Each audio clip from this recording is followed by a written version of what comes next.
and thank you for your patience. We're now ready to start.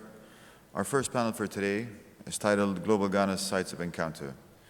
It will be moderated by Professor Joseph Oduro-Frimpong, Director of the Center for African Popular Culture at Ashesi University. Professor Frimpong would like to do the introductions for all the panelists, so I'd like to invite Joseph and all the panelists to the stage. Thank you. Good morning, everyone. And sincere apologies for the hiccup related to starting very early or on time. If anything at all, it proves my point that witchcraft is real, so. But just to give you a little bit of a sense of what we are about to do today, it's in line with, how should I even put it? It just comes from the observation regarding how some significant Ghanaian artistic and cultural productions, such as high life music and its associated popular concert party and painting traditions, emerges from transnational experiences. So in this panel, we explore how this idea and experience of transnational mobility have influenced and inspired panelists' work. So to help achieve this goal, my colleagues who have diverse experiences and affiliations in the United States, Scotland, London, South Africa, etc., and to a large extent also now operate from Ghana. And they are in the persons of Professor Lesley Lokko, founder and director of the African Futures Institute and a well-respected architect. One fun fact about Professor Lokko, and Lesley, if I may, is that she has an infectious laugh, so please note that. Next to help me in this endeavor is M.anifest, an award-winning lyricist. Fun fact about M.anifest is that he claims he's not a rapper, but an ideas company. And so for those of you struggling to come up with ideas for your articles and books, please, you know where to go. Kwesi Botchway is an Impressionist portrait and figurative artist. I don't have any fun fact about Kwesi. All that I know is that, I'm a potential, subject, for one of his works. Efua Elisabeth G. Sutherland is the last person on the list who works mainly across performance and theater. Fun fact about Efua is that she manages a thriving flea market in Accra. So just to give you, let me pick up my clicker. Just to kind of set the tone for this discussion, I would like to share a personal experience that relates to my collection practice. I am an avid collector of hand-painted movie posters and barbershop signs, and most of you, I've talked to you to death about this. The interest to collect these artifacts did not start from Ghana, right? What had happened was, I was in graduate school in the US, and a friend called me and said, "Hey, Frimpong, they are doing something about Ghana, about some posters." And I said, "Can you describe the poster?" So he described it, and I had never imagined that such artifact, Anyway, so I went to this gallery and experienced this artifact. And for those of you that wants to know what I'm talking about, it's kind of very gory. It's not gory if you are from the Ghanaian context.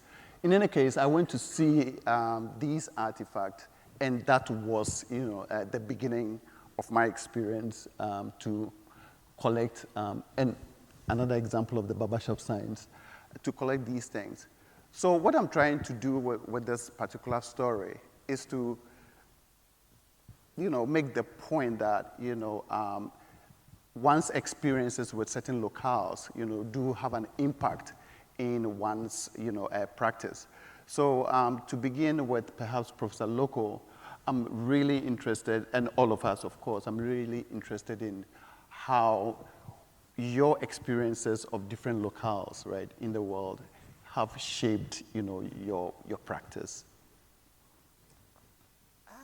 Can you all hear me? Yeah. But if you can use them. Oh, of course. No, I'm mic'd up. No. Oh, okay, yes. I'm not holding that. It's a really Interesting question. I left Ghana at the age of 17, and I always say that I grew up half Scottish, half Ghanaian. If somebody had asked me where was I from, I would say I'm half Scottish, half Ghanaian. I got onto British Caledonian one night in whatever it was, 1981, and when I landed in the UK the next morning, I was black. And it wasn't that I didn't understand what it was, but it was the first time I think I recognized that your identity, who you are, is really shaped by the context. And I suppose I spent the last 30 years negotiating that identity, and now coming back to Ghana, where in a way you can't really talk about blackness. You talk about yourself being Ghanaian or African. It's like a return to an earlier identity. So for me, the location has always been a really important generator, if you like. And I think now trying to work out what it means to be different in different spaces has also really influenced the way I think about education. Yeah. Okay. And M.anifest, if you want to pick up the conversation. Hello. Yeah. I'm not mic'd up, so. Yeah, I think I share similar sentiments in shaping my work, which is not in academia, but more in popular culture. What have been described as in different places is quite different. You know, like you said, for me as well, I left from Ghana to the States whilst I was around 17 as well. And I was very African for 10 years. I lost my Ghanaian identity, not literally, but by a label. I came back to Ghana, and being Ghanaian also started to resonate a little differently for me. I became a different kind of Ghanaian. You know, there's a joke they have, the diaspora and the ahaspora, which is those from there and those from here. And for me, my work, I've allowed these different locales that have shaped people's perception of me to inform me of myself, not to really inform me of the labels, for instance. So finally, at this point in my life, I'm more even interested in sort of the more specific centering of where I come from, which is why, for instance, my last presentation is Medina to the Universe, because it's going to a very specific understanding of myself that comes from the original origins, as you could put it, and it's not disturbed by how all these different locales have seen me. So for me, that's what's currently is most important to me, because I also operate in a space, popular music and hip-hop, for instance, that has really privileged the idea of representing where you're from. And I really love that. I think it's important that in telling stories and in presenting your art, you are representing. And so for me, that's where I am currently. So all these different locales have informed me of people's perception, but then currently I'm just like, let's go back to the origins. Let's go back to the dusty road in front of Professor Ketia's house I grew up in, you know, not all these Minneapolis, Joburg, London, New York, etc. Those have given me understandings, but right now I'm revisiting how I present it from the very grassroots of it, yeah. Okay, cool. Efua. Yeah, I think I can echo very similar experience. I studied in the US and the UK, and the US specifically was interesting for me because it's the first time I was really boxed in as Black, African. These are labels that I had never really had to attribute to myself. It was, especially because of the house that I grew up in, it was like kin. You were used to meeting people from all over the continent, but it was never really a label that I had contended with until I went specifically to the US. And that made me very interested in like hyperlocalizing myself. So back in Ghana, and in Ghana's place in Africa, in developing relationships, because you were meeting all these like Nigerians, a lot of Ethiopians and different communities, and getting to live with them in different ways than the experience I'd had at home. So I was very interested, and I think still now, in interrogating not just Ghana, but my specific history to a very local degree, if that makes any sense. Okay. And Kwesi? Well, I think I also shared the same experience because, I mean, working in Ghana was different. So I had a chance where I was nominated in an award in USA. So I was in New York. So I had a chance to visit like different spaces like museums, galleries, and as an artist, you know, it was like I was in a different world, you know, because I had a chance to see some of the black artists, like renowned black artists work. So at a point in time, I felt like I was not working, you know, so like it really changed the way I work. I feel like I was not working at all. So when I came back to Ghana, I started, like, I really put my head on the ground. So I started listening to some of the voices and also some of the way, like, some of the black people in Africa are really not carrying themselves, because in America it's different vibe. You know, their energy is totally different from Ghana. You know, they are black and they want to be black. They want to represent themselves in everything that they do. You know, so it really changed the way I work. And when I got to Ghana, I started working on a new body of work, which I titled Dark Purple is Everything Black. Yeah. So it really had a lot of impact and influence in my work. Yeah. And Lesley, I'm also interested in perhaps specific experiences that shaped the writing of your novels. Can you talk about that? Yeah. I'm always a little embarrassed when people ask me about writing, because I have to say quite honestly that it was a commercial decision.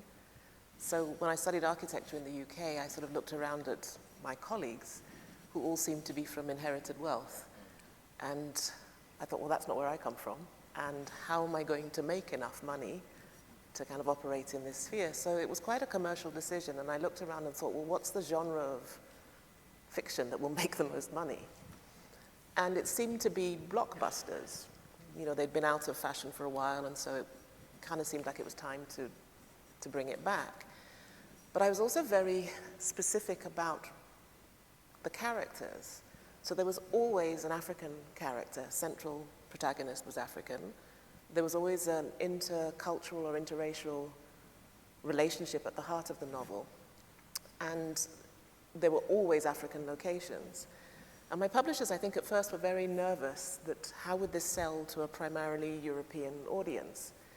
And the interesting thing was the countries that bought my books in fairly large numbers were not countries that had colonial histories. So I was sold in Albania, in Finland, in Turkey. I mean, in addition to kind of English, French, and German, but relative to the size of the readership, those countries were really hungry for those stories. I couldn't sell a book in the United States, not interested in that kind of dynamic. So for me, it was a way to talk about the things that were of interest: race, culture, gender, power, history. But because architecture was such a resistant discipline, it was easier to do about it in fiction. And now, after 30 years, it seems as if it's almost come full circle, that architects are now beginning to talk about these issues, that, fiction was much, much easier. And still on the theme of creative output, Manifest, at the beginning of your performance, right, you talked about how you lived in Medina. I'm really interested in how Medina, which is obviously not a Trasaco or, a Hollywood Boulevard, a location, has really shaped the type of work that you do. I do think when you say Medina, it triggers or provokes a very specific idea. Now, just to give everybody here context, so Medina is in the outskirts of Accra, or in the Greater Accra region. It's a very interesting neighborhood. It's mainly, I guess, working class or low income, but with some middle class people like myself that grew up there.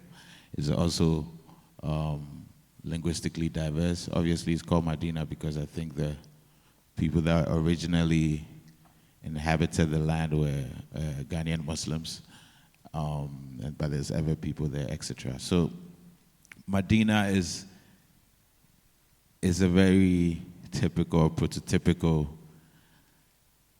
average space in Accra, which has everything, you know.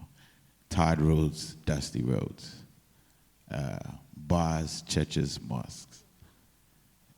So growing up there informed my very worldview in terms of not having a sheltered Ghanaian experience.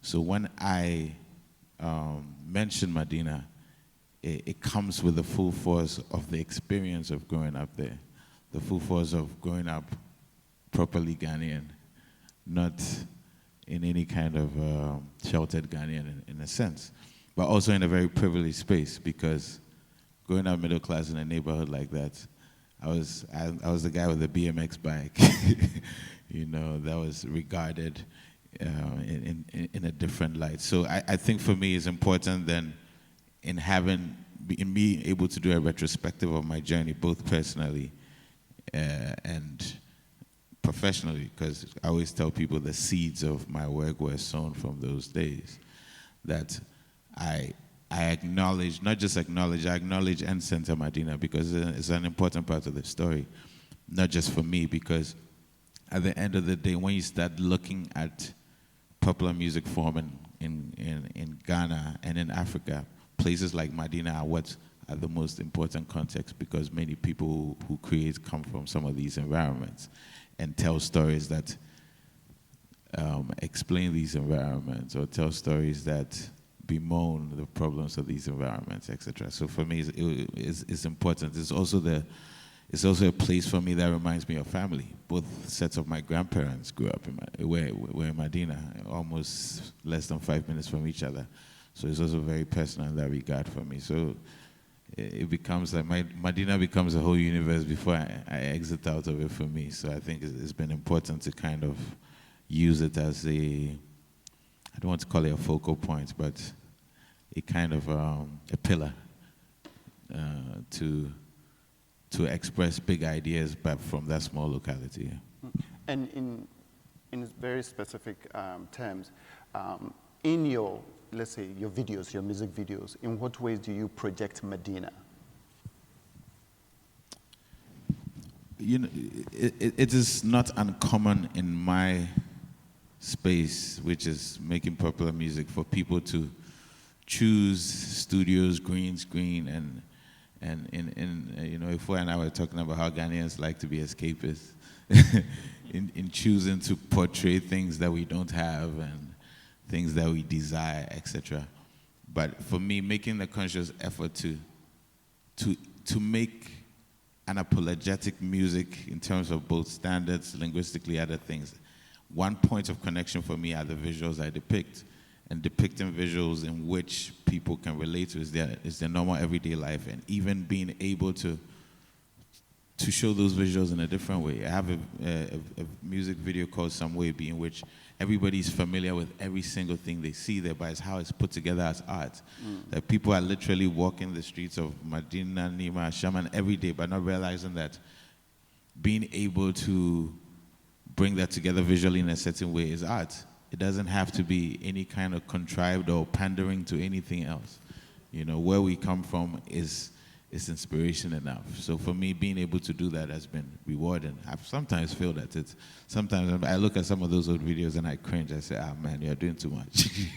You know, not that I want to escape, but let's twist it a little bit. But for me, it's been important because there's different layers of work in it. It's beyond just the music and the stories, but it's also the visual representation of.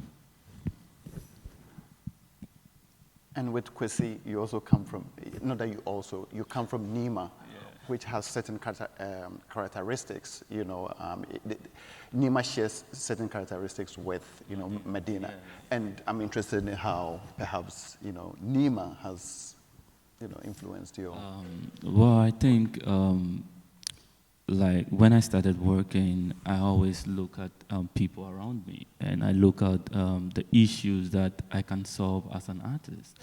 So what I realized that, I mean, black people bleach a lot. So I'm like, this is very bad. Even sometimes my own friends will look at me and be like, Kwesi, you look too dark. You are too black. So I feel like these are some of the microaggressions that really put people in a bleaching like situation. So, I mean, currently my works were more inspired by these microaggressions. So I try using color as a form of context to, I mean, elevate blackness through my works.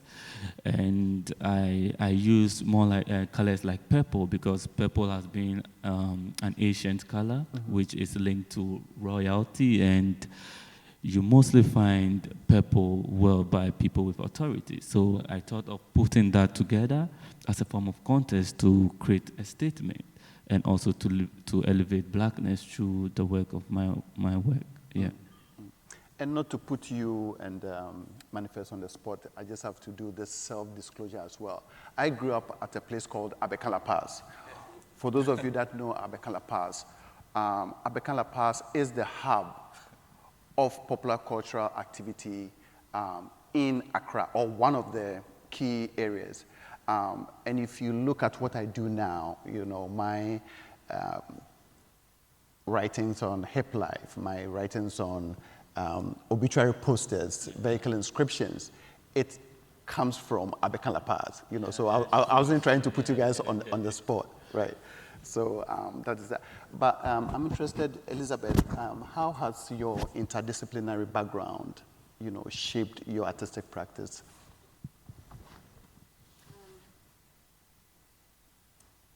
I'm the daughter of 2 architects, and I come from a family of academics and creatives and makers. So my grandmother, one of my early memories of her, she passed when I was young.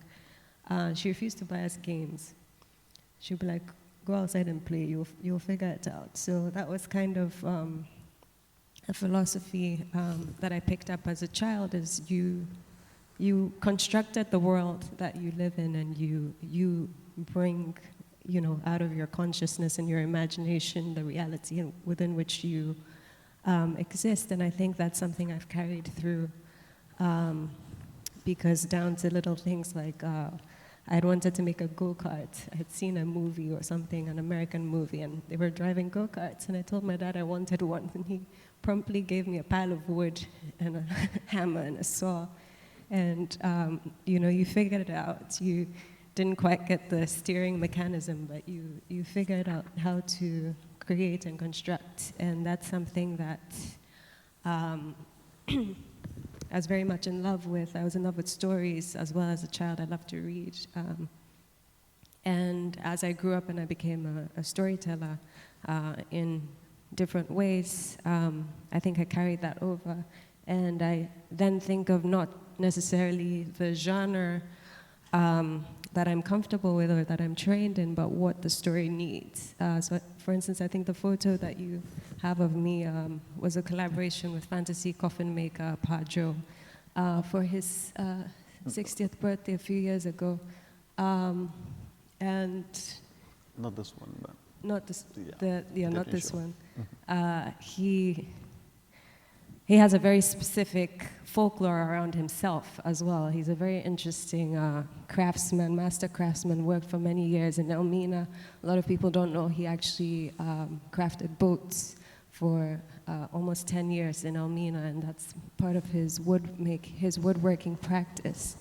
And I had to kind of put down my experience as a dancer and a technologist and think about the technology of what he was doing as something that wasn't necessarily digital, but that had a lot of, you know, in-grounded knowledge and systems and technology. A lot of people think of that as low art, but it's actually very complex and complicated, and how they'd conflated Ga cosmography, Fanti, and because he was in Central Region for quite a long time. And it was very interesting to construct the narrative around that exhibition. But that's what the story needed, so it didn't really make sense. I remember a few people trying to correct us on certain points, and I asked them to go pick up the catalog and read the conversations that we were having. And I tried to do that, I think, in my work across different media, and that's why I use so many different strategies to tell stories. Okay, thanks. I think my next set of questions comes to Lesley and M.anifest. Lesley, in terms of the name that you've given to your institute, African Futures, right? It's, evokes, for me at least, evokes this idea and practice in literature, African futurism. And I was wondering if there are any connections between what the institute does and what African futurism is, right? Yeah, I mean, I'd have to say, actually, no. And it's not because there are not relationships between Afrofuturism as a genre and what we're looking at. But I was very careful when thinking about what this place would be named to make sure that that the name signaled its ambition. So its ambition is first and foremost Pan-African, so that's the African bit. I'm interested in the idea of multiple futures. I don't think there's a single kind of future, but it's also that from the perspective of an architect, I mean, architecture is always a proposition to the future. And I'm trying to move away from the kind of single-mindedness of, here's a problem, here's the building that's the solution for the problem. So it was kind of multiple. But also the idea of an institute, so not just a school. And one of the things I learned from my time in Johannesburg was that really great schools of architecture certainly teach architecture, but they also open up a territory for discourse around architecture, so not just about the building of buildings. It's about all the disciplines that are kind of, around it. And so for me, it was really important in Accra to open up a space where we could have artists and musicians and filmmakers and fashion designers and all the kind of creative industries. So our lecture series actually brings people from multiple disciplines because the idea of an institute, I think, is richer than the idea of a school. And I guess the novelist in me, I often start a novel with the title and work backwards. And so the idea of the African Futures Institute existed as a name before I actually had a clear conception of what it was going to be. So it was a useful tool in a way, yeah. And when I look at images, of course, with M.anifest, in terms of some of your sartorial practices, right? There's one particular one that stands out where you have this futuristic, glasses, right? And then in some of your recent videos, right, there seems to be some futurity around what you do. What informs that? Well, the first layer of honesty is it just has to be dope. I exist in a space in which if people are not connecting to the excellence of it, then it's really, as they say in pidgin, it's a wash. It's not. So that's it. But no, also, since I don't belong to academia and all that. Count yourself lucky. Yeah. Our structures of learning and inspiration is kind of peer driven, right? So, and interdisciplinary. So, these ideas of Afrofuturism or African futurism, which we connect more to, shout out to Nedi Carrefour and her books, are things you see, hear, and read from people in books, film, etc., that are fellow Ghanaians, Africans, etc. In particular, what you were referring to, the first time we had any attempt at this visually, we were inspired by and collaborated with Serge Atukwe Clote, who has done work in that. And so that's really how it's a lot of these ideas come about. It comes about being inspired by peers who are doing interesting things, not just in the Ghanaian space. One of the conscious efforts we made was to really, by the time I came back from the States to Ghana, we decided to center Africa as the base, not Ghana, because it was going to be too limited. So what creatives in Joburg, Nairobi, and Lagos are doing, I always finding I always some kind of inspiration for me. So the short answer is obviously in communicating some level of excellence that connects. One is always finding inspiration amongst one's peers in different parts of Africa. Okay.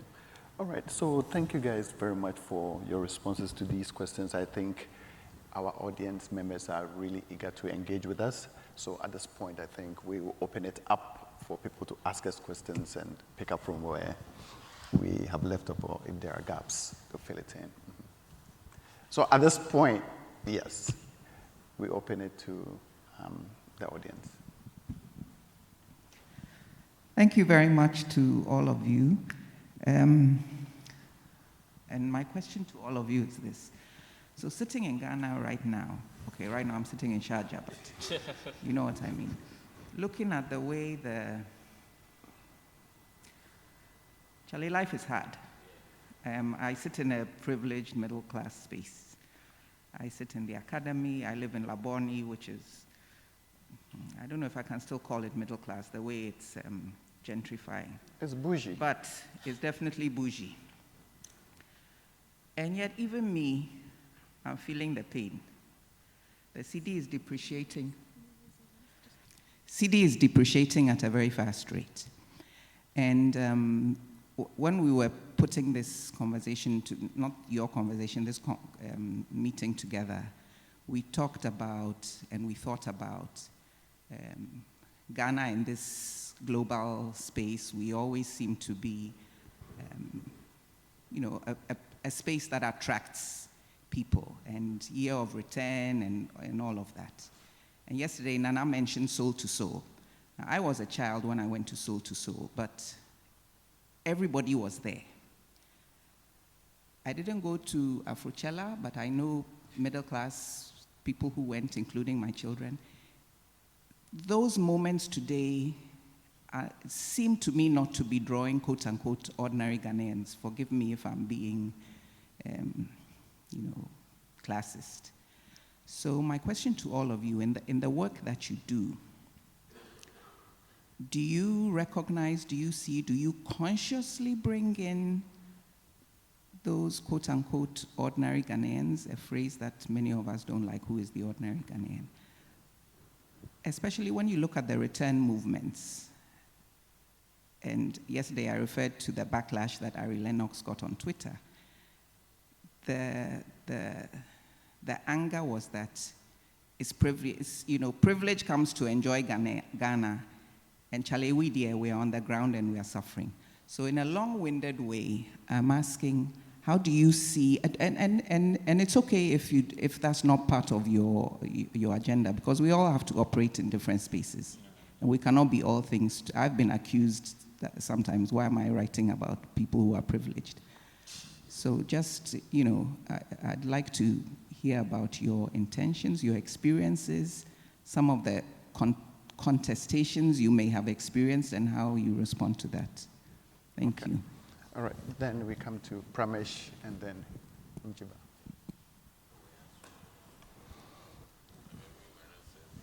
Thank you very, very much. It's a very inspiring panel. And I suppose my question it's a follow-on to Akoswa's question. I'm intrigued by this idea of the institute. And, you mentioned specifically the need to kind of cohere sensibilities in the arts and aesthetic projects around a new model of the institute. And I suppose what strikes me and what worries me is the expansive ways in which informalization has taken hold on the African continent, partly driven by philanthropic interests, mainly from the US, but also from Europe, for projects, so there's a proliferation of projects all over the continent, but very little attention given to education in the arts. So, the state has abandoned the space. We're not drawing in these energies into a sustained model of education for future generations.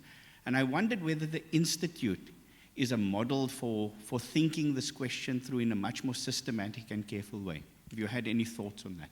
Okay, thank you. Njiba. Thank you very much, and thank you for this amazing and innovative panel. I just want to know about the, if you all view yourselves as activists, as artists, because it appears that your work could be, maybe I'm reaching, or maybe I'm, over sort of promising what you should be doing or could be doing, but it seems as though your work could be used as an educative tool to not necessarily just Ghanaians, but to African people in general, around perhaps the way forward when we're thinking about Pan-Africanism. And I'm thinking about Yen and Mare in Senegal, right? And the artists and activists that came together during that period in order to sort of push for a different type of government. I mean, what's there now is a whole different conversation, but I'm wondering if you view yourselves in that form, or do you view yourselves as just as artists, not just as artists, or I mean, like, how do you view yourselves? And if you've thought about the both the critical moment in which you are practicing, and then also what kind of responsibility comes with this critical moment, particularly doing art or expressing culture in a way which appears to be transformative and educative. Thank you. Thank you. Lesley, do you want to take Pramesh's question first? Pramesh, about institutes. Yeah, I mean, it's interesting because all three questions are really linked, and I would say that, and I would say this, I'm an educator, that for me, education is the battleground. And in a sense, it's the battleground that will tackle, I think, all three questions. I think in the African context, education is activism. I think the Institute has to be transformative. I think access has to be one of our primary goals. What was very interesting in South Africa was that the graduate school that I started at the University of Johannesburg came on the back of student protests in 2015 and 2016 that really, in a sense, brought tertiary education almost to its knees. And in that open space after protests, things were possible in the academy that I think, or in the institute, that would not have been possible earlier. And because of those possibilities, we were able to put a curriculum in place that spoke very directly to the sense of alienation that most black students had felt from architecture as a discipline, for example. So opening up the curriculum opened up a space, which in turn changed the canon, which in turn brought more people into the academy who would have previously been outside of it. So I think that the wider goal has to be transformative. What's happened, interestingly, I think, in the last couple of years, is that now the rest of the world is beginning to look to Africa as the space of genuine educational transformation. So I think we're at a very interesting moment. A lot of questions about where we move and how we put forward a curriculum that is not just interdisciplinary and multidisciplinary for the sake of it, but because the context really demands a different way of thinking about disciplines. Yeah, maybe just to pick up about that concept of informal versus formal, because as an artist, coming back and not finding the infrastructure that I needed to practice, and then having built that infrastructure, finding a lot of demand from other artists and other groups, not just strictly visual arts or performing arts, but craftspeople, small business owners. So the market that Frimpong was talking about, I think increasingly you don't have the option of being just an artist in Accra. In Ghana in general, but specifically in Accra, there's a lot of agitation among young people and a real hunger for knowledge and information that is not accessible, especially if you are outside the university system. I mean, like, this program has been incredible, but the average young person that I work with, they just don't have any sort of channel to access this sort of thing. And so you then find yourself as, I have a studio, I have a library space, I have rehearsal space, but now you're having to build programming around education, around thinking through things like activism. They've just torn down, or I think they've approved the tearing down of the Art Center now for the Marine Drive project. And that was a real core of informal practice and formal practice. And people have been, really heartbroken by that, but they're not recognized as real artists or having a real practice. And so in battles for that type of space, which should be provided by the state, which should be provided by other sorts of institutions, it's like, how are we negotiating on political levels? We've got all this paperwork and laws around Commission on Culture, but it doesn't translate. And people who are being placed in charge of artistic projects on different levels are not artists themselves, are not really familiar with arts practice, a lot of business people, a lot of politicians. So yeah, I think we have a responsibility as a community to band together in more intentional ways than we have in the past. I think a lot of people have been operating in silos, and it's really reaching a critical point that it's just going to have to change. It's not sustainable, it's not going to work. Yeah. If I can just add to that, I think what's really interesting about what you're saying is the context is demanding really radical change.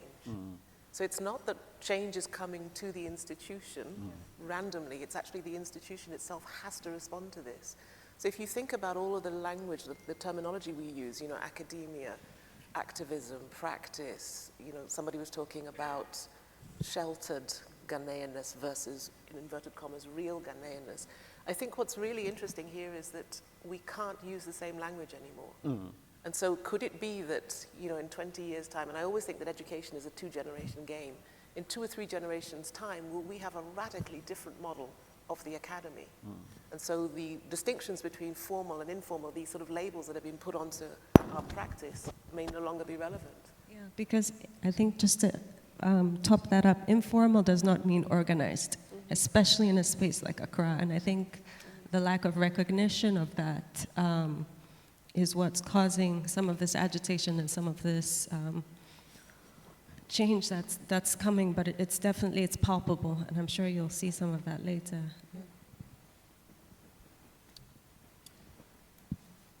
Yeah, I think I want to, speak about the contentious average Ghanaian question and speaking to the average Ghanaian that Prof asked about. Yes, Ghana is increasingly very difficult for its inhabitants, not those who return and enjoy, not those who vacation. Vacationing in Ghana is wonderful, please come. But living in Ghana is increasingly difficult. And the fact that even the average Ghanaian term is contentious shows you what we're going through to a certain degree.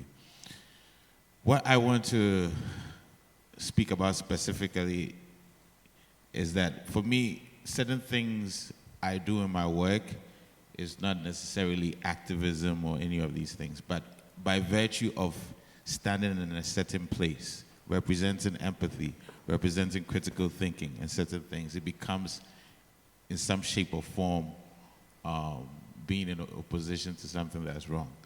Now, the one thing I want to address is, and this maybe comes from, maybe you mentioned Twitter, there's a wave of anti-intellectualism in Ghana, and on Twitter recently, well, every time on Twitter, but yesterday, for instance, they have classism in Ghana Twitter. So they said there's a part of Twitter called Abenkwan Twitter, which means Palm Natsu Twitter. I guess that's the average Ghanaian Twitter. And then the other people who feel like they're in the cantonments or Laboni estates of Twitter. But the whole idea is that anybody that presents any level of critical thought, especially in art, they try to ostracize or put as niche in some shape or form because, hey, no, you're doing this, high and mighty, etc. And for me, everything I do is absolutely to defy that. I mean, I'm not interested in the idea of watering down or dumbing it down. I'm interested in the idea of presenting challenging thought, critical thinking, etc., but being able to connect in a popular culture space.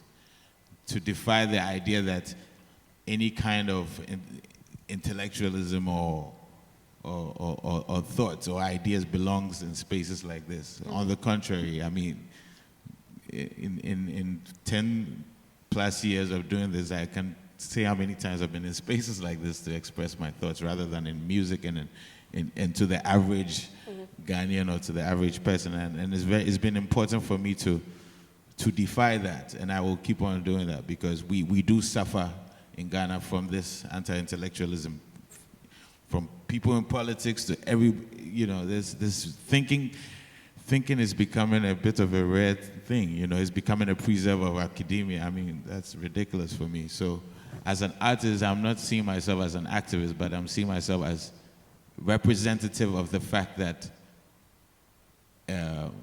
intellectualism or thinking and ideas and future and forward-looking stuff is not the preserve of any kind of bougie class or academia, etc. But it should be a theme that runs along all sections of our life, and especially in art. My grandfather many times said to me, and I like to repeat it, that people like Nkrumah considered art as a political priority in terms of understanding how art and artists can create work that can shape the thinking, the culture, the personality of us as a people. So if the artist is not a thinker, where are we going to be left? When the artist can reach more people than anybody in this room, no offense. So that's where I stand in terms of my response to that. I will never need to define myself as an activist. It's not relevant to me. I'm literally thinking of writing the dopest song tomorrow. It has nothing to do with any level of activism, but based on a de facto position of being a thinker and challenging myself and gaining knowledge and interacting, etc. I guess it becomes some level of progressive or activism but it's not really necessarily how I define myself. Thank you. Kwesi, do you want it? Well, like M.anifest is saying, I think artists are naturally storytellers, and we also like to use our work of art to solve social issues. So naturally, our works are already solving issues. So for me, I don't see myself also as an activist, but we naturally respond to issues surrounding us and our community. Yeah. I mean, for me, I'm not interested. No, it's not that I'm not interested, but for those who don't know, I do exhibitions around these items that I collect. And because I think I have potential parents who are biased against certain forms of art and certain forms of knowledge, I really want to exhibit in all spaces that I can access. Of course, I don't sell my work.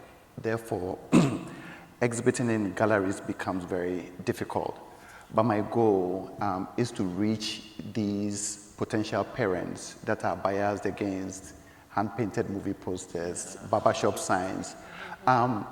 They are biased against it in the sense that they think that it has no intellectual value.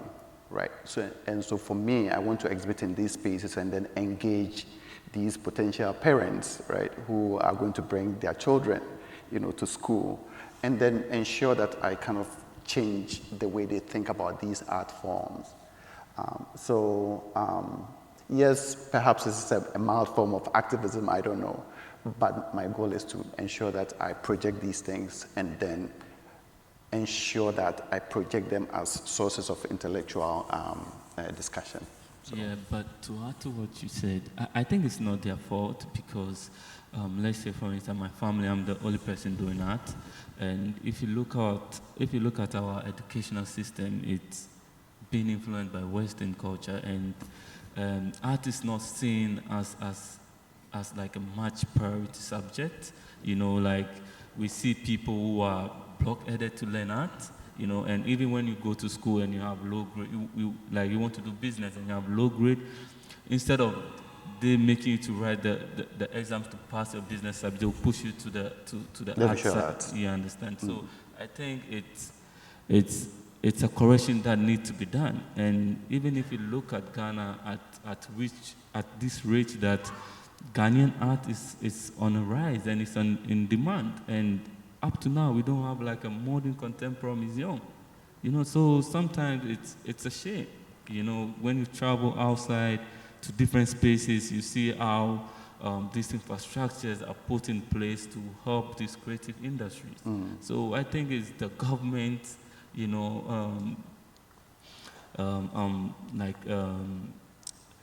problem, and they have to take this in hand and to make sure that they implement these spaces so that it can add value to art. Sure. Yeah. Sure. Second round of questions. Okay, Jean, Prof. Techua, my good friend over there, and then we can spread the round.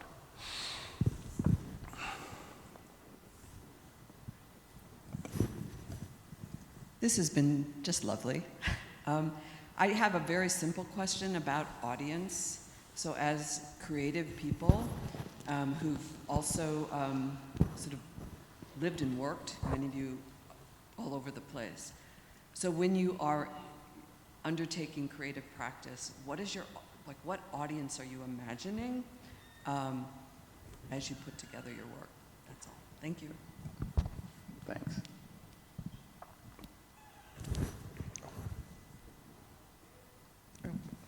Thank you very much, and thank you for your thoughts. I was telling Akosia here, Manifest, before you spoke, about the deep anti-intellectualism that exists in Ghana at all levels, sometimes even among academics. And I would urge that we don't see the academy as hegemonic, that there are the same struggles that you talk about also occur in the academy. There are institutes in the academy, in the university, so there's nothing distinctive about an institute, whether it is within or outside the university. What is important is the practices that occur within these institutes. And as an academic, as somebody who has spent all my life in the academy, I'm troubled when there is a sense that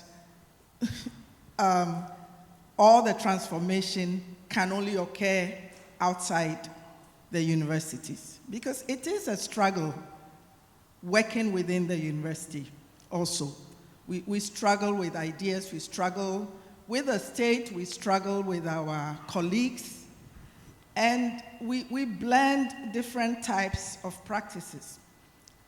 I invited Manifest to give a lecture. I proposed his name to give a lecture at the Academy. This is the Ghana Academy of Arts and Sciences. And it was intriguing. He's a young man, and somebody says, what does he do? And you say, and I had to keep a straight face and say, he's a hip-hop artist, to some of these people. And yet, when he came, he bowled everybody over, and I think in that way broke down the silos. I wouldn't call it between activism and the academy, but between theory and practice. And of course, it helped that his grandfather had also been a fellow of the academy, so it changes. Professor Nketiah's grandson. Well, maybe he got a bit of the old man's genes, but it wasn't the old man's genes. When he came in, he stood on his own, and now I imagine that there would be much more less resistance if I was to ask that an LGBT person come and give a lecture at the academy. Yes, I'm hopeful. So for me, and Efua, I was listening to you, and what I heard, and which I think sometimes we need to be more explicit about, because it's about a certain type of state and its practices, And these practices have been going on for a long time. So I'm asking Akosia, so Akosia is saying, oh, yeah, the trade fair site has also been torn down. And I asked her, and what was the trade fair site doing? So my concern more is that that land is going to be sold to, this insider trading, and less with a site that was decaying that kind of we felt some attachment to, but that we could not relate to, you know. So I'm not asking. I think artists are free to do whatever they want. They should not, we shouldn't be prescriptive. But at the same time, I would require a little more reflection and the connections. I'm interested in the connections that we make between art and everyday life, between art and economic conditions, between art and freedoms, you know, so that just because you are an activist, when other people's rights are being impinged on, you don't fold your arms and think that this is so far away from me, it couldn't happen to me. But to make those kinds of connections and also to feel free. It's a two-way street. So if we are just waiting to be invited, sometimes it doesn't happen. Sometimes suggestions about how those kinds of relations could be bridged would do, you know, and I think that you're not alone, Manifest, in fighting this anti-intellectualism at the level of the state, at the level of politics, at the level of even within academia. You know, you can be an academic without being an intellectual. You can be an intellectual without being in the academy. And I think that this fidelity to thought, to critical thinking and questioning, I think that is what we need. So this is what breaks down and allows us to reach, you know, so audiences can be what we choose, but then there are others who we may not even comprehend as being within that sphere, who also listen, get influenced, and perhaps act because of what we do. Thank you. Yeah, thank you. I think there was a hand that was raised here.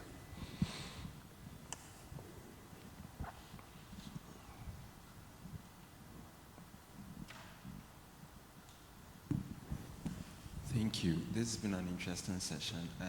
My interest, Efua mentioned collaboration and the fact that you can't operate in silos.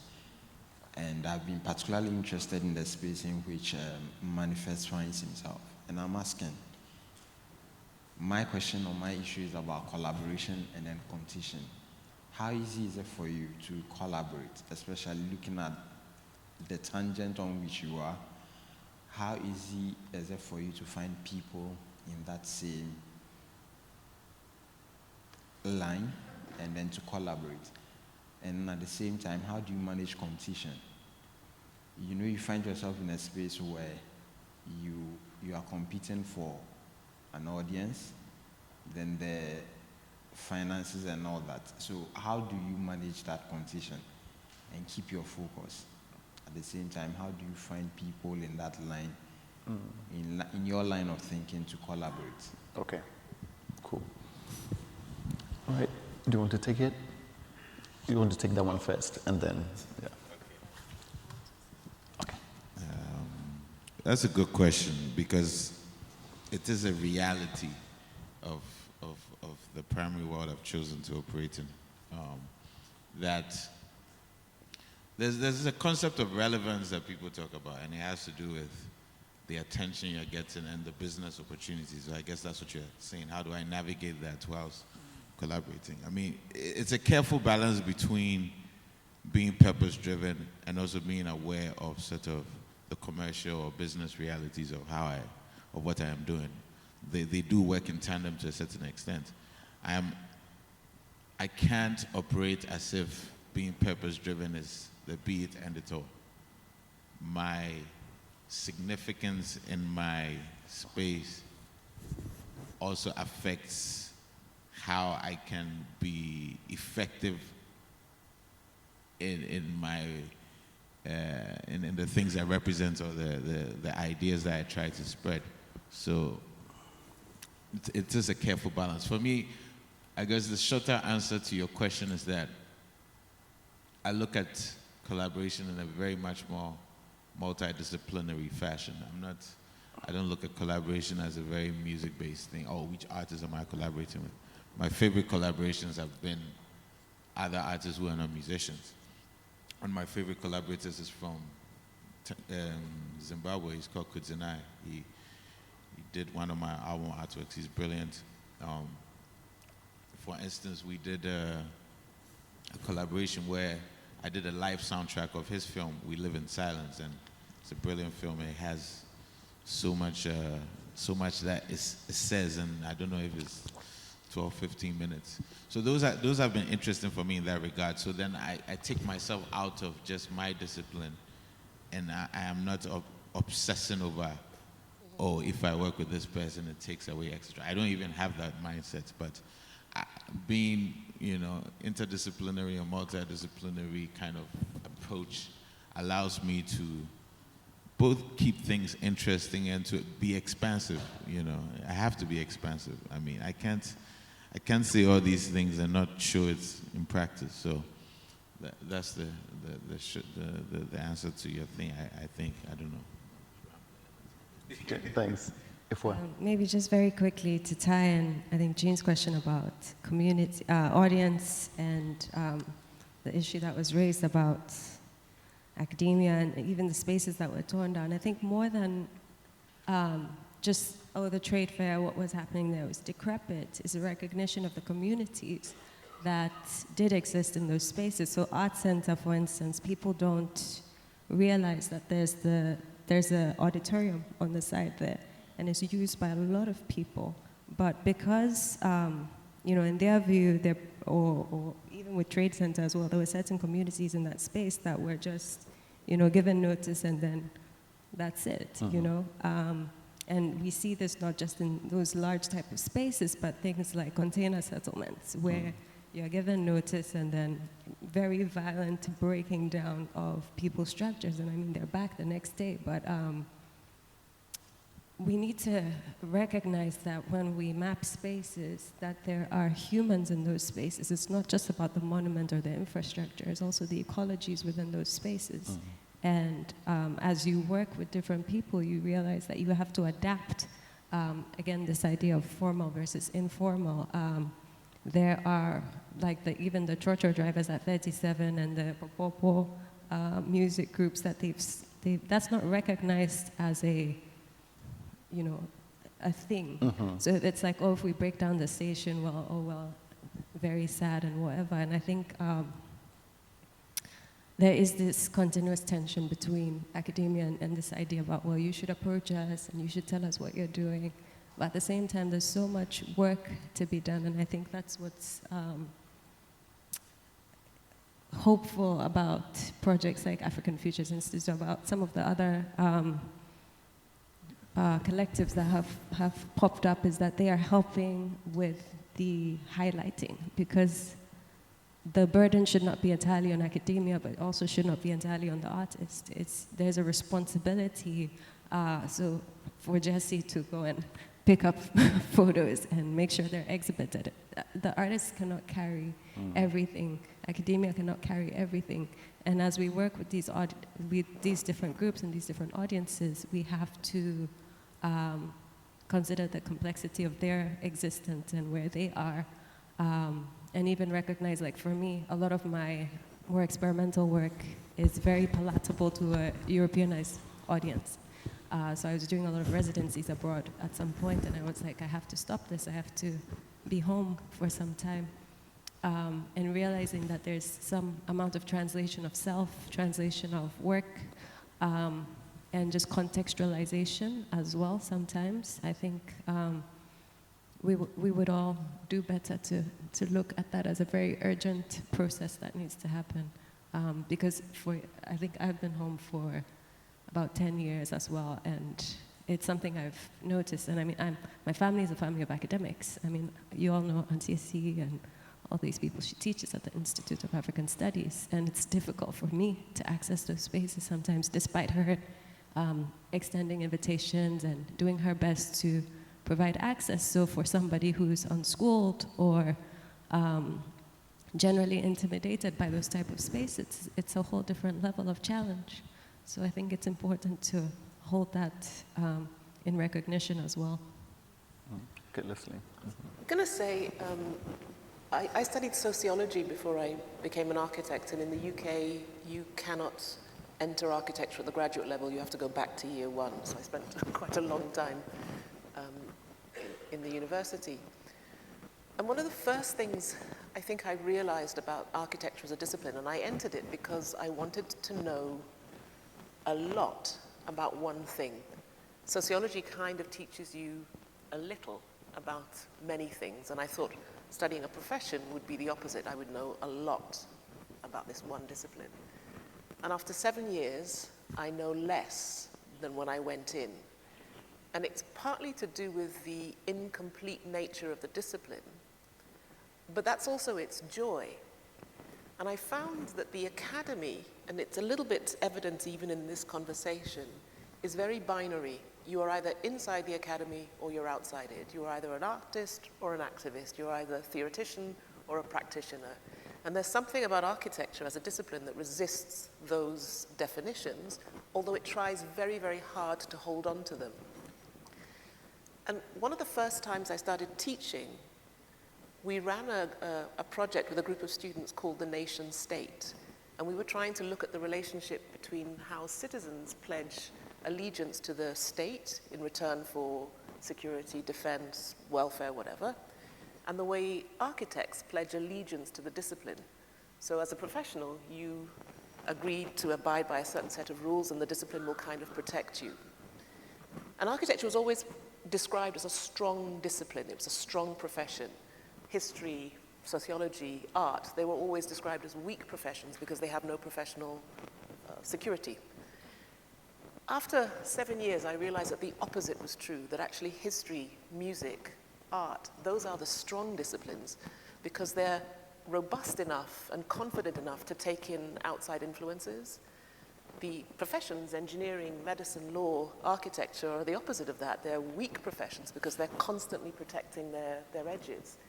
And there's something about the context of teaching in Africa that demands that we think about the porousness of our disciplines, which I think is an absolute gift. And I've been saying it for so often now, I sound like a broken record, but these conversations around decolonization, around decarbonization, these are gifts to the academy. They enrich the discourse, they don't take away. And the protectionism of the institute, whether that's an institute or the academy or the profession, for me is the thing that we have to fight against. And then that protectionism, you know, it's legal, it's financial, it's social status, it's all of those things. But I really do think that this context will change that nature. Thank you very much, Lesley. Kwesi and Manifest, do you want to speak to the, the issue of audience? Well, as an African artist, what comes in your mind when working is you look at, inspiring like Black diasporas, you know, which I think has been my main focus, and also to bring change to African people, especially to some of the issues I found around. You know, but one thing is that the art world is different, and though you are working to inspire Black diasporas, and if you look at the collectors in this world, I think 90% are white, you know, so sometimes your work, sometimes that's how I feel, like the work is not going to the right people, because I recently had an exhibition in Belgium, and there were like 2 Black people there, you know, which I felt bad about it, because I'm like, no, who am I exhibiting to? You understand? Because I want my subject to also go to the right people so that they can also consume it. You understand? But in this space, you have no control of like where the work is going and who are consuming the work as well. You know, the only chance you get to project it out to your people is through social medias and stuff like that. Yeah. So the point is, though, like for my instance, I look out to like Africans and African diasporas. Yeah. So you have, potential audiences that you wish your work can go to, but the reality is different. Yeah, the reality is totally different. Okay. Yeah. Okay. Manifest.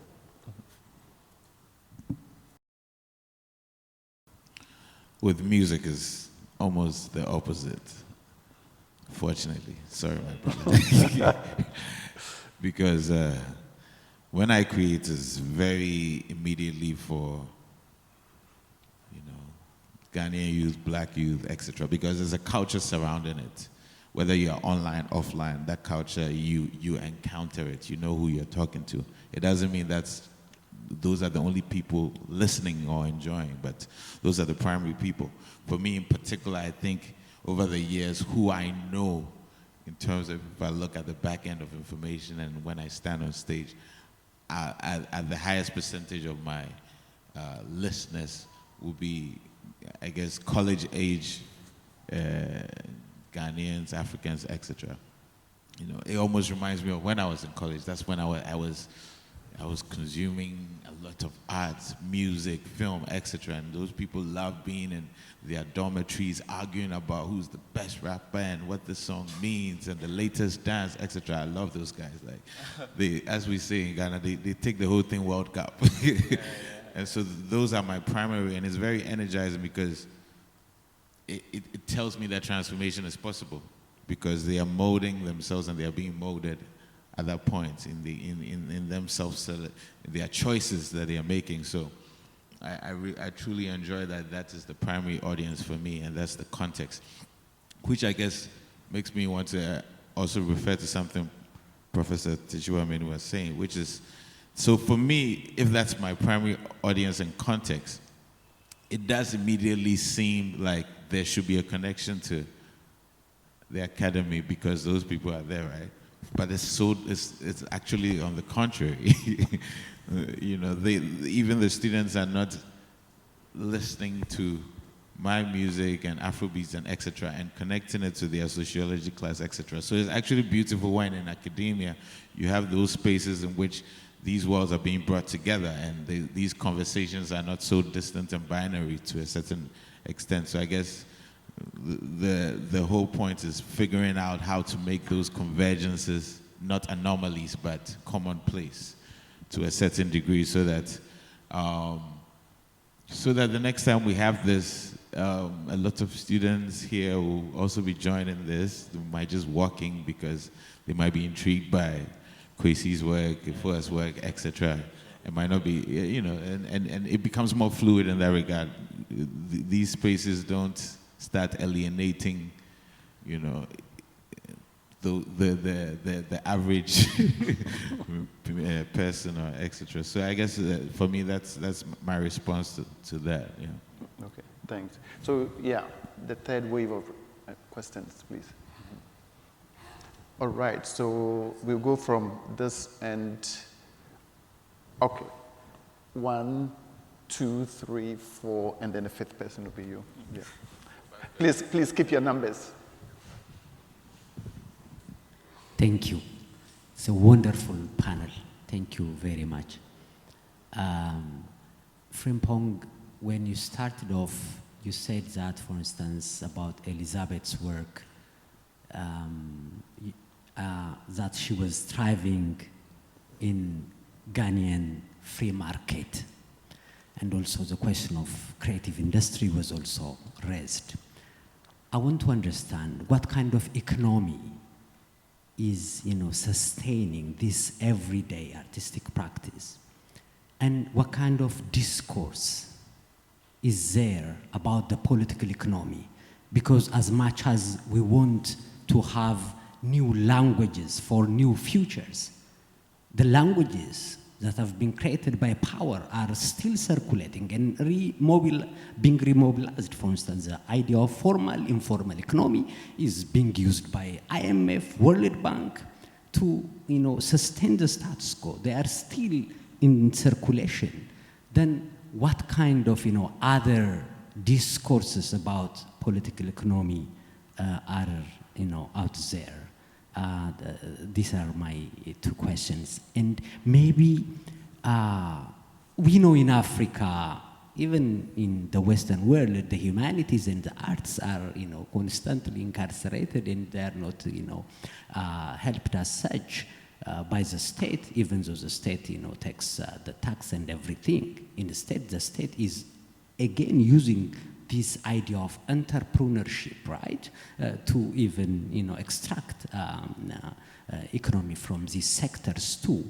Then what other kinds of wealth are there? This, aid mentality, usually, even from Africa, is seeking for, to think of wealth only in terms of money. And how are you guys mobilizing other kinds of wealth in terms of social relationships, other kinds of capital to make your artistic works? Thank you. Thanks. Number 2, please. Yes. Hello, thank you for this wonderfully interdisciplinary conversation. My question is for M.anifest, and I just wondered if you could briefly unpack some of the visual references in the video that was part of your performance the other night. We see animation and video games, Pac-Man, and fashion and nostalgia and scenes of the beach and all of that. And I just wonder if you could tell us a little bit about how you put that video together and what was on your mood board and how your collaboration on that worked. Thank you. Okay. My question is, first of all, thank you very much for everything. I like this program. It's very lovely. And I wanted to ask about funding. Someone mentioned about funding from outside, from the U.S. and things. I wanted to know, how much does that limit what you can do with your arts? I see.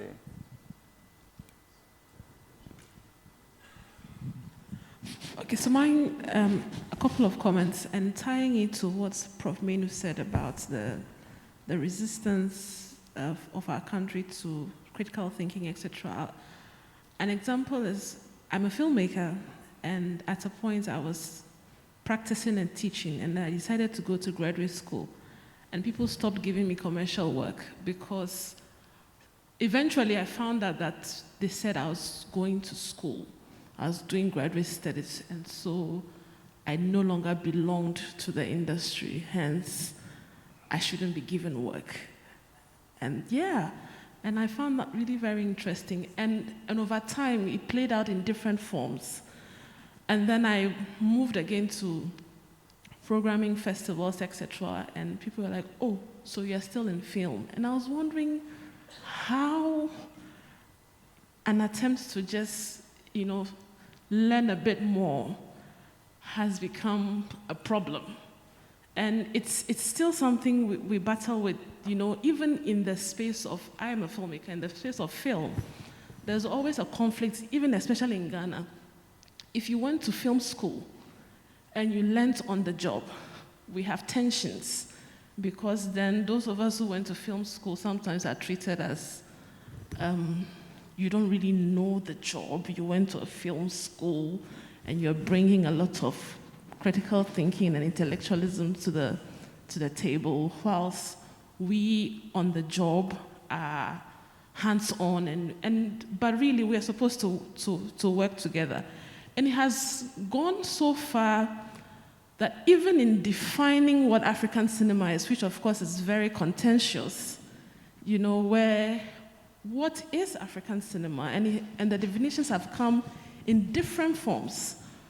What the Western gaze is and how they want to define it, how we define it, how it was defined by the early filmmakers and also those who drew the charters, and then how, for that reason, the gatekeepers have refused to acknowledge the era of video production, also on the continent, as part of African filmmaking.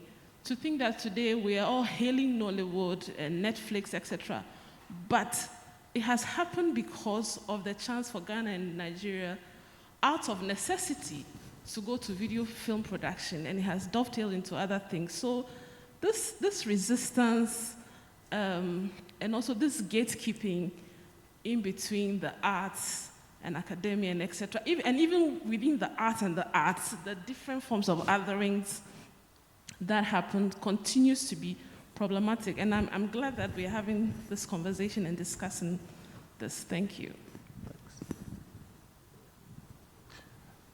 All right, then the last question, and then we will try to answer it and try to keep.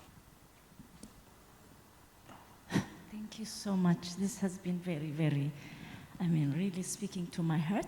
And I just want to ask one question. I could see, just from listening to you, I could see the huge amount of work, meaning economic work, intellectual work, labor work, emotional work that each of you goes through, because it's not easy. And I think the fact that we're framing it as a struggle is a very, one running theme that I could see, connecting past also struggles to the present, but also the future obviously is going to come out of a struggle amongst us also, right?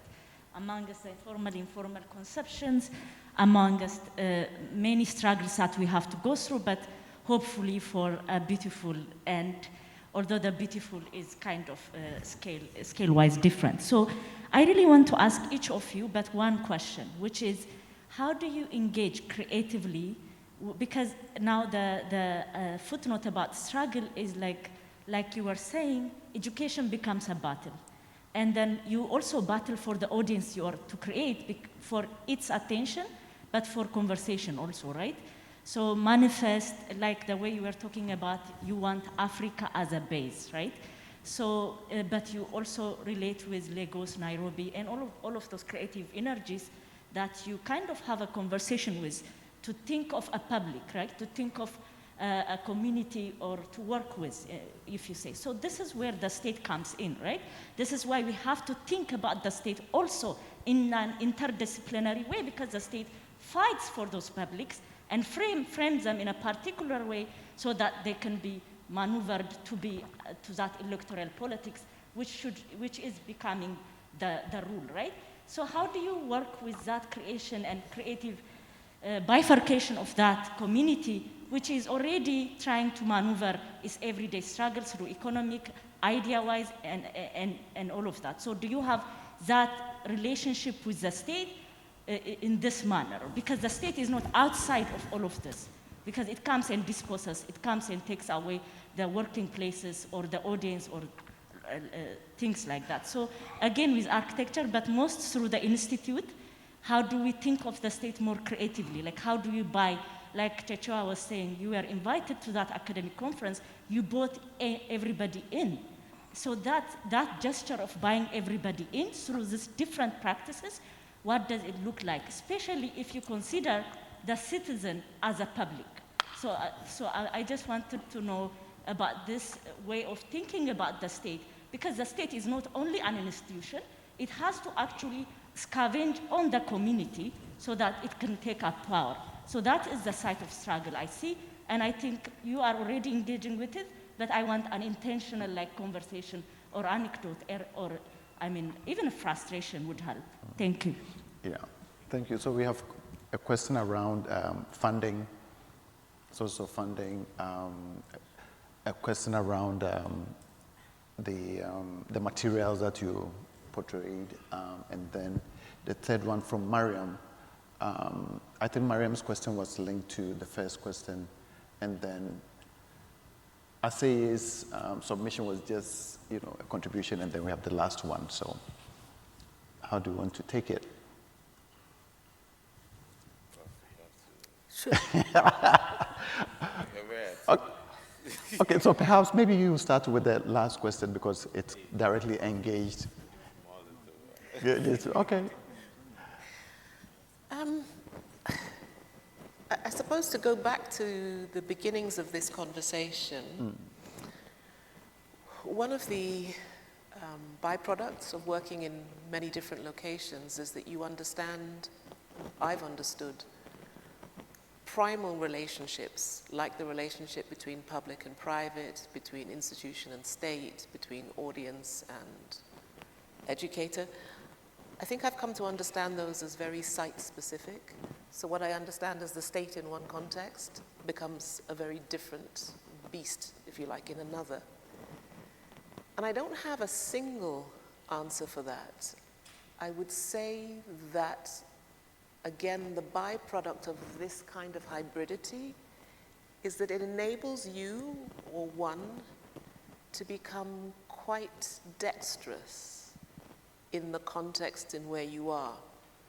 So at the moment, for example, the AFI is entirely philanthropy. I can never say it. It's funded by philanthropists.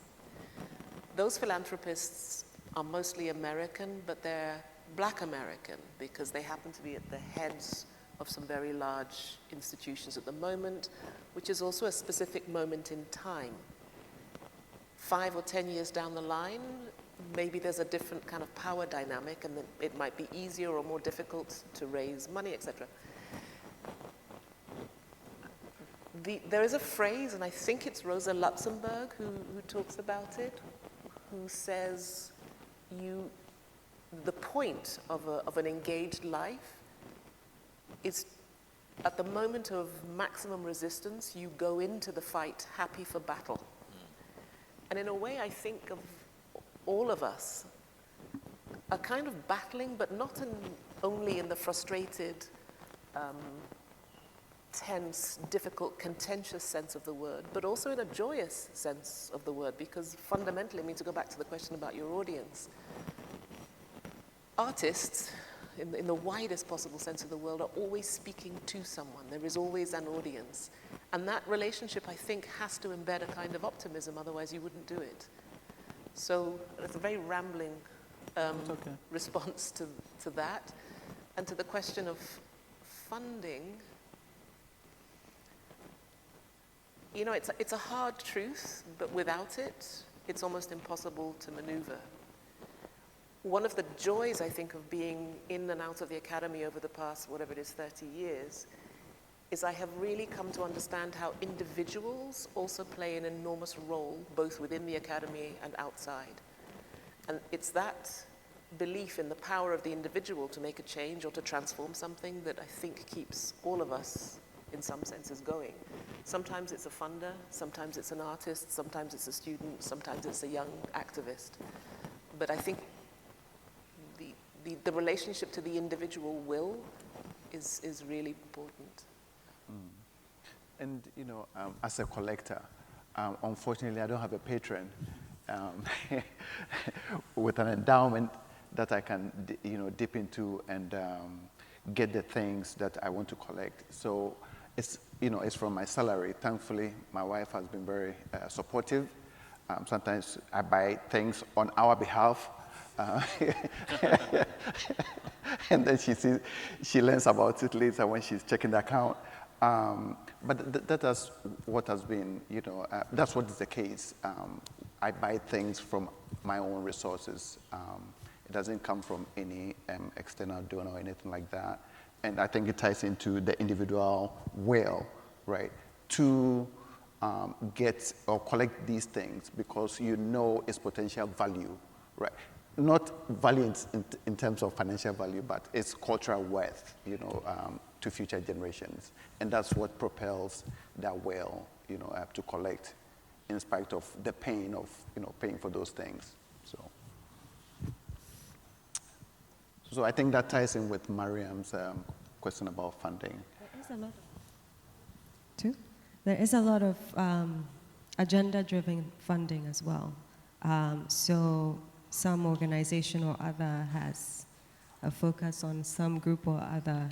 And when you go through the applications, it's a bit like a survey. And you can tell they're really collecting data on certain levels. But a lot of artists are, like Frimpong and other people have said, relying on personal funds. So MySpace, for instance, but that was a community-driven project because I have so many different groups that I work with. They were really invested in making sure that they had the space as well. So I did a fundraiser. I know a lot of artists, so Serge Atukwe Clote and Ibrahim Mahama, it's out of funds raised from their commercial art practice that they pour back into their communities and their studio spaces. So I think it also depends on what kind of practice you want to have and what your focus is, but there's a lot of random money in the system, and it's being used in equally random ways. Kwesi, any private funders Well, or public funders? I can't call any names because I mean, since I started working as an artist, the only the only people that I know get funded is Chalewote Festival. Yeah, that's the only thing I know. But like, I'm also building my space in Medina, and I'm doing it by myself. You know, yeah. So I mean, I can't call any name, you know, because I have no experience of founding. Yeah. Okay. All right. Thank you very much. Before we, draw the curtain to a close, Jesse, Karina, any questions for us? Or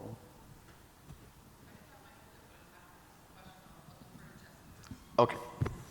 I would just first, I just want to thank you guys. This has just been an incredible conversation.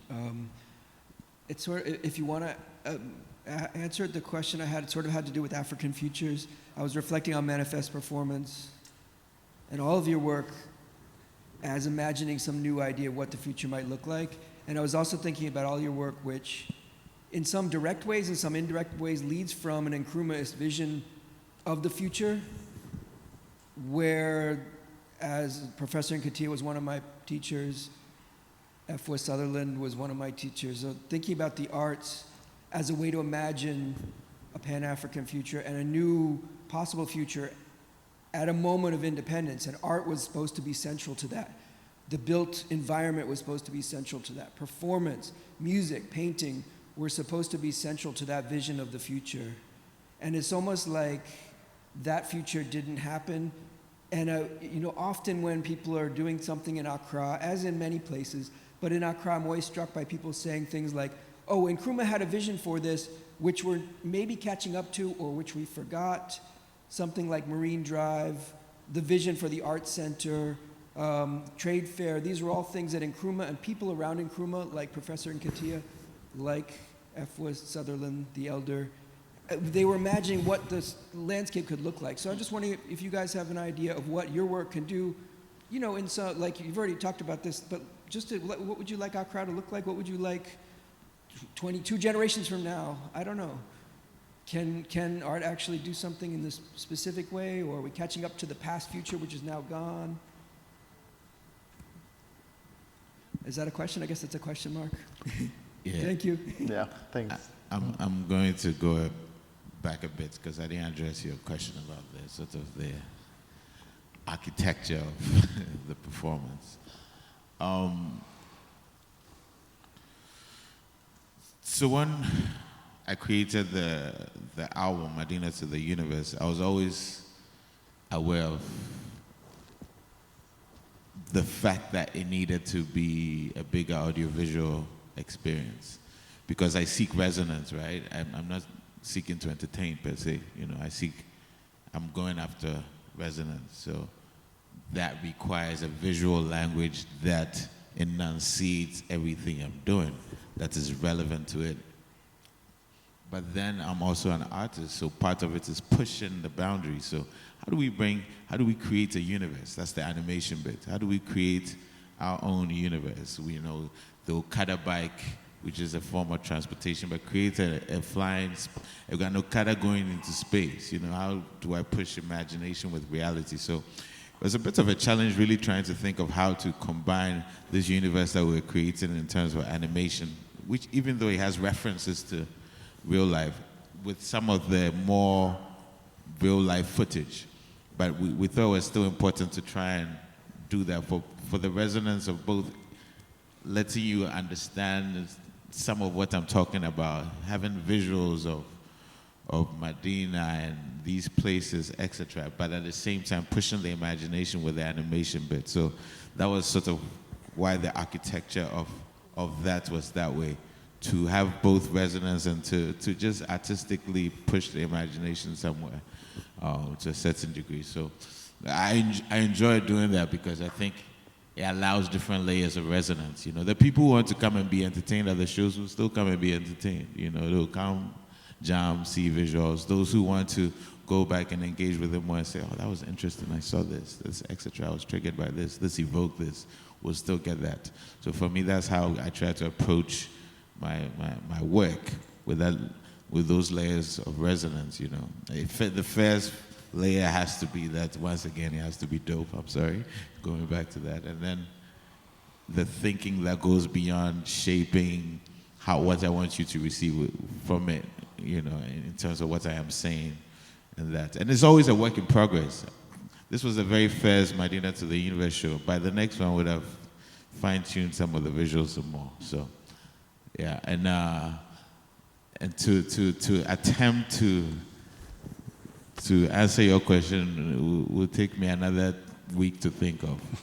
But it was a brilliant question, because I think there was so much in it. The idea that we're in conversation with all these different spaces and all that, etc. But the only thing I'll say to what you said, because I think you answered it perfectly, is that I think there are some of us who are looking to harness some of the most dynamic things happening in these spaces, you know, whether it's in arts, whether it's in technology, etc., because there's very dynamic things that's happening that are really actually shining the light in places like Ghana and Lagos, etc.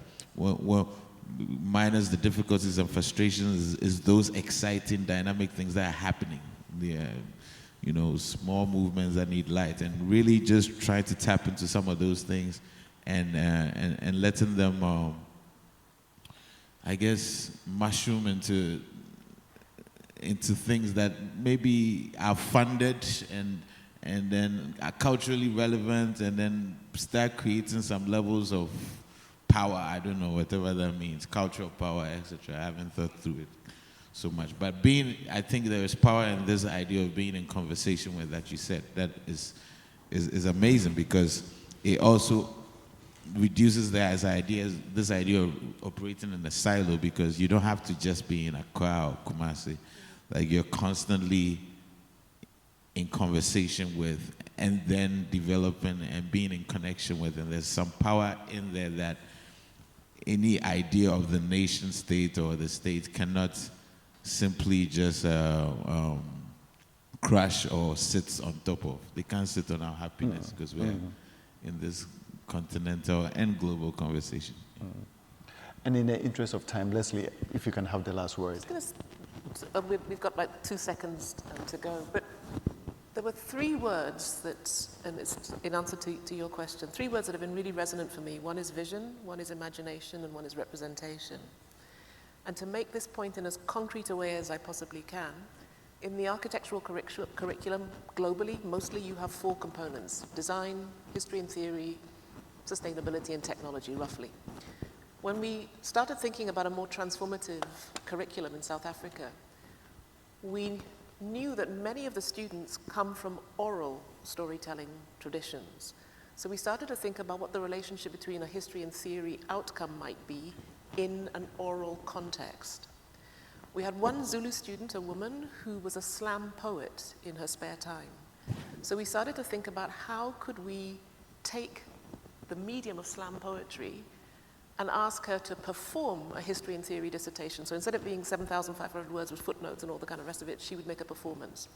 So then we had to bring in trained actresses into the curriculum who could assess her for posture, voice projection, you know, the kind of disciplinary things around performance. What was very interesting in her case was that she took an oral storytelling tradition that originated in Southern Africa, migrated to the United States in the form of urban slam poetry, came back to South Africa, migrated into a curriculum, and became a performance for which she was awarded a dissertation. And when she finished her performance, one phrase came to my mind, which is, and this I think is the thing we will end on: repressive regimes always lock up poets first. So, yeah. Wow. On this powerful note, we want to thank you all for joining us, and I would like to ask you guys to please give our panelists an applause.